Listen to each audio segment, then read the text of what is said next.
Hey readers, welcome to another Shelf Byte featured here on the Shelf Addiction Podcast. Shelf Byte is a spoiler-free book and audiobook review in 5 minutes or less.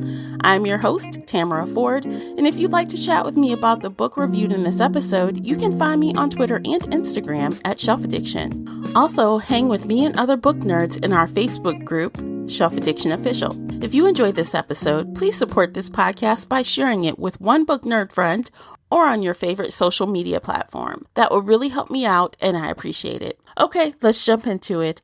Today I'm reviewing One More Lie by Amy Lloyd. This is a standalone, dark, suspenseful, psychological thriller. I read this in ebook and it is coming in at 368 pages. Published May 28th, 2019 by Hanover Square Press. Thank you to the publisher for advanced access. This story begins where we meet Charlotte, an adult that just wants to forget her past. She is wearing an ankle monitor and she stays in a halfway house group home. We quickly learn that Charlotte has a very unusual independent relationship with her therapist, plus there's a creepy sidekick friend from her past that keeps finding her. Charlotte decides to finally seek out the past, which in turn takes us on an interesting ride into the past to uncover the truth. I was surprised and delighted to see that we got 2 points of view in this story, both Charlotte and her childhood best friend, Sean. That added a whole nother layer that made it hard to determine if both of them were good kids that messed up or if they were something different. Are they horrible people? Like the news stories say? You have to read and find out. As I just mentioned, this story is told from 2 points of view, but it should be noted that both of these points of view are unreliable and both of the characters are unlikable. Charlotte seems to be struggling with anxiety and fear over the truth, and Sean is struggling with his temper and being a totally creepy person in general. Not only do we get those 2 point of views, but we also get flashbacks, so we're flipping back and forth between then and now.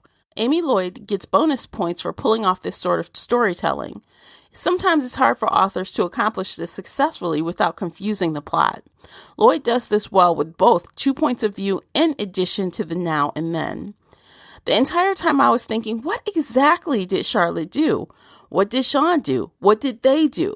Clearly, they were kids, Charlotte 10 and Sean 11, when they were both found guilty and were in juvenile jail until they turned 18. I had a hard time connecting with Charlotte as a child and as an adult, as I thought she was a little idiotic. Right up until I figured out that she wasn't an idiot at all. I'll just leave that right there for you. In the end, when it was revealed, it was completely nuts.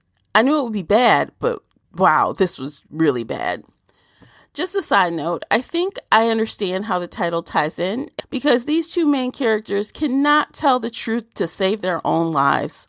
This is an absolute slow burn of a story, and the payoff is worth it. There was no shocking plot twist for me, but finding out what happened once and for all was satisfying to me.